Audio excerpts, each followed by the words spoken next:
Hello, Internet. It's me from Connect Knives. Not quite sure what I'm going to call myself on YouTube. Um, and yeah, I had made this chopper. This used to be straight, by the way. About a year ago. So this was before I was forging, and I was doing stock removal and kind of learning, metal and how to shape it and stuff like that. But I thought it was boring. So I decided I'm gonna put three.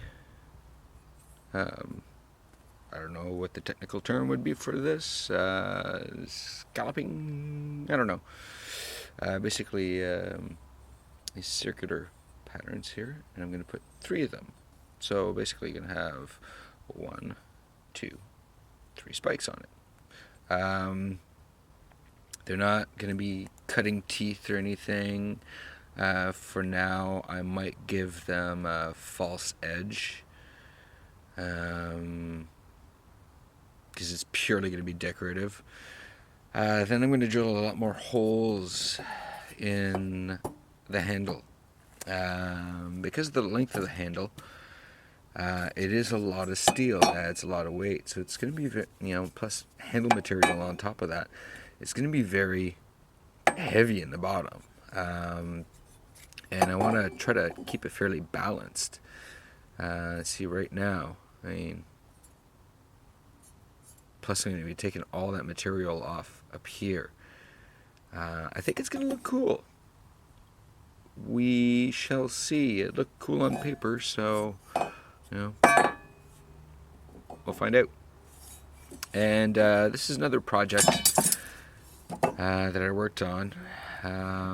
So this is actually cow bone from one of my dog's old bones, basically. Yeah, get them from the butcher shop and let her fucking go to town on those. Pardon my language. And yeah, I was looking at the material and I was like, wow, that's really dense. And I know people use bone, but hey, what better sort of thing to do than get my dog to to help out. Then we have walnut. This is tulip wood in the middle, another piece of walnut, and this is called zebra wood. So I bought a chunk of the zebra wood. I don't have any band saws or fancy tools. I don't even have a drill press for that matter. All my tang holes cause quite a lot of stress for me. Because I'm working on uneven surfaces outside and a bunch of different reasons. But that makes no excuse. And once I do get a drill press, all this practice is going to make my holes impeccable. But anyways, it's all glued together. It's all dried up. And I'm going to be doing some sanding and shaping.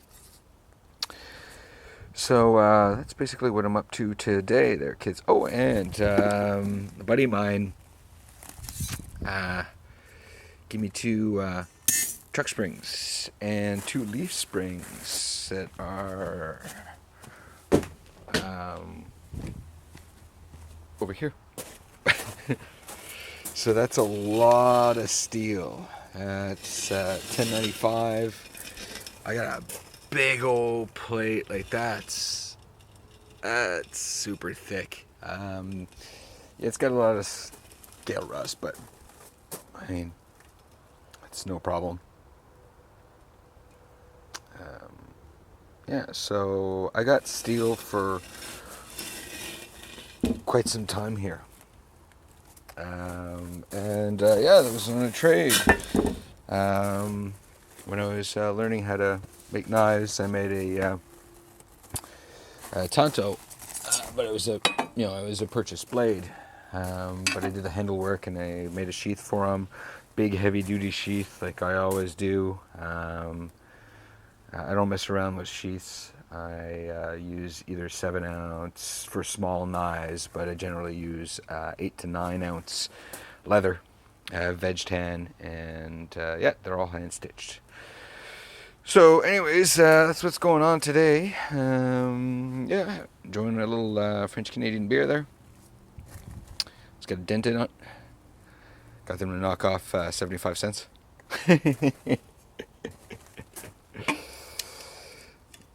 So, yeah, we'll pop open this.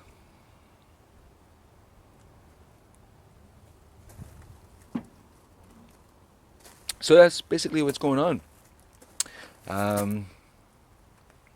Yeah. Dog's inside. She doesn't feel like coming out. Might do a little foraging later on. That's my current setup for my next project. I kind of like the versatility of just using the fire bricks. Depending on what I'm doing, I'll change the shape and rotation of the bricks, depending on the piece that I'm making. So yeah, that should be interesting. Next project's going to involve a piece of that spring. I'm not quite sure what the carbon content on this is. I've been told that most manufacturers use 1095 spring steel, both for truck springs or coil springs and leaf springs. So yeah, I did spark test. Yep, I mean it's got as much spark as my 440C, and yeah, should be a good day. So that's about it for today there, Internet. Oh, and yeah, I started sanding Hellion. Anyways, so I'll post a video on that once it's done, my test. And yeah, I'm up to 100 grit here. My belt goes up to, this one anyways, goes up to 120 grit. There's I can't find 4x36 belts that are, you know, hard count grit than 120. And it still leaves a lot of gouges and stuff like that. I don't like to press too much because I'm cheap and I reuse my belts a lot. So actually no, I'm not cheap, I'm just pow. So yeah, that's where it's at. And yeah, I think it's going to make a really good chopper. It's meant as a, you know, multiple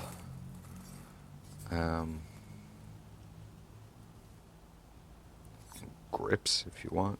I don't know what the technical term is.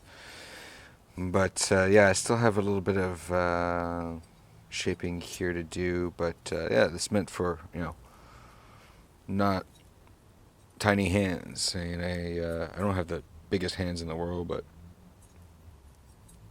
I don't have small hands either. As my girlfriend says, I've got man hands, which makes me feel very manly. Anyway, so that's about it there, YouTube. Probably going to edit the crap out of this, but hey, that's that.